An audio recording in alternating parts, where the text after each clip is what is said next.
સાય નમઃ. ઓમ નમઃ શિવાય. હર હર મહાદેવ. જય 64 જોગણી માથી જે માતૃ પિતૃ દેવો ભવ. દાદાજી મારા પિતા સમાન હતા અને છે.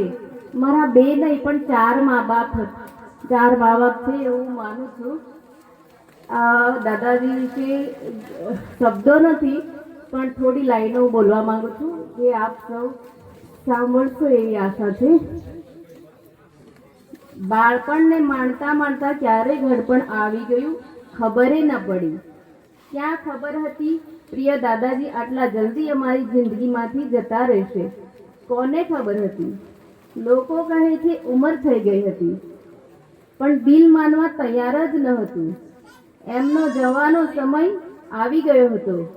લાગણી પ્રેમ એટલો બંધાઈ ગયો હતો કે વિશ્વાસ કરવો મુશ્કેલ હતો. અંતિમ ઘડી આવી ગઈ હતી. ધબકારા ઓછા થવા લાગ્યા હતા, છતાં પણ મન માનતું જ ન હતું કે જવાના છે હવે મારા પ્રિય દાદાજી. એમનો સમય આવી ગયો હતો આ દુનિયા છોડીને જવાનો.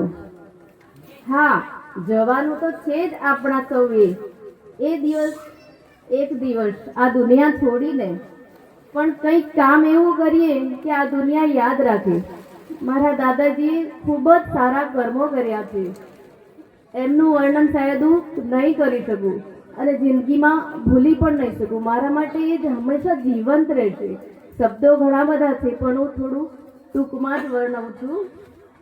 પણ લાગણીના તાર એટલા બંધાઈ ગયા હતા કે પ્રિય લાગતા સંબંધોને દુનિયા છોડી જતા જોઈ શકાતું નથી. આપણે બધા સંબંધોથી ઘેરાયેલા હોય છે.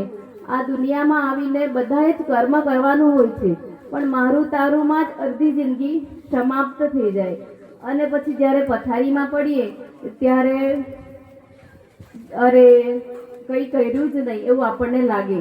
તો પહેલેથી જ આપણે જીવનને સમજી લઈએ અને ઝઘડા મારામારી એ બધાથી દૂર રહીએ અને કર્મ કરીએ, માતા પિતાની સેવા કરીએ. માતા પિતા ભગવાન સમાન જ છે, પણ આજના જમાનામાં સમજવા વાળા ઘણા ઓછા હોય છે. એ દાખલાઓ પણ જોયા છે હવે. બસ સૌથી પ્રિય હતા મારા દાદાજી. એમની આખરી વિદાયને ક્યારેય ન ભૂલાશે અને એમની યાદો હંમેશા દિલમાં જીવંત રહેશે. સૌ માતા પિતાની સેવા કરો, ખૂબ જ આનંદ મળશે દિલથી એવી હું આશા રાખું છું.